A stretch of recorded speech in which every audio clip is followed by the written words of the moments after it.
دوڑا دوڑا آیا، اس نے نا پہلے حضور کی قدم چومے، پھر کان میں کچھ کہا اونٹ نے، تو حضور فرمانے لگے تو فکر نہ کر، اگر تو سچا ہے تو تیری مدد ہوگی، اور اگر تو جھوٹا ہے تو تجھے تیرے جھوٹ کی سزا ملے گی۔ تھوڑی دیر گزری تو حضرت تمیم داری رضی اللہ تعالیٰ عنہ فرماتے ہیں کچھ لوگ دوڑے دوڑے آئے، عرض کرنے لگے حضور یہ ہمارا اونٹ بھاگ آیا ہے اور 3 دن سے بھاگا ہے، مل نہیں رہا۔ حضور فرمانے لگے یہ تو تمہاری شکایت کر رہا ہے، یہ تو کہہ رہا ہے یا رسول اللہ میں نے گرمی سردی میں ان کی خدمت کی، اور جب میں بوڑھا ہو گیا تو انہوں نے مجھے افزائش نسل کے لیے رکھ لیا، میری نسل سے ان کے کتنے اونٹ پیدا ہوئے، اب میں بوڑھا ہو گیا ہوں تو مجھے کاٹ کے ذبح کر کے کھانا چاہتے ہیں۔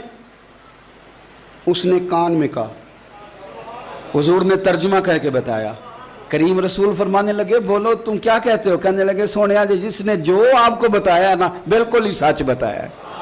حضور بالکل ایسے ہی ہے، گرمی سردی میں اس نے کام کیا، پھر ہم نے اس سے بڑے افزائش نسل کا کام لیا، حضور ذبح کرنا چاہتے ہیں۔ تو نبی پاک فرمانے لگے اتنی جو خدمت کرے اس کا صلہ پھر چھری ہے، تم اچھا صلہ دے رہے ہو؟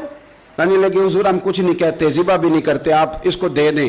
حضور فرمانے لگے اب نہیں میں تم پہ اعتماد کرتا، اس طرح کرو میرے ہاتھ بیچ دو۔ 100 دینار کا میرے نبی پاک نے اونٹ خرید لیا۔ حضور نے نا اونٹ کو تھپکی دی، فرمایا جا تو آزاد ہے۔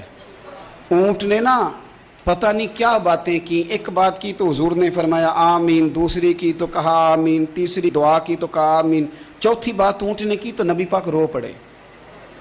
اونٹ چلا گیا، صحابہ کہتے ہیں عرض کی یا رسول اللہ اونٹ نے کیا کہا ہے؟ تو حضور فرمانے لگے اس نے پہلی دفعہ یہ کہا ہے کہ یا رسول اللہ اللہ آپ کو میری طرف سے اسلام کی اور قرآن کی طرف سے بہترین صلہ عطا کرے۔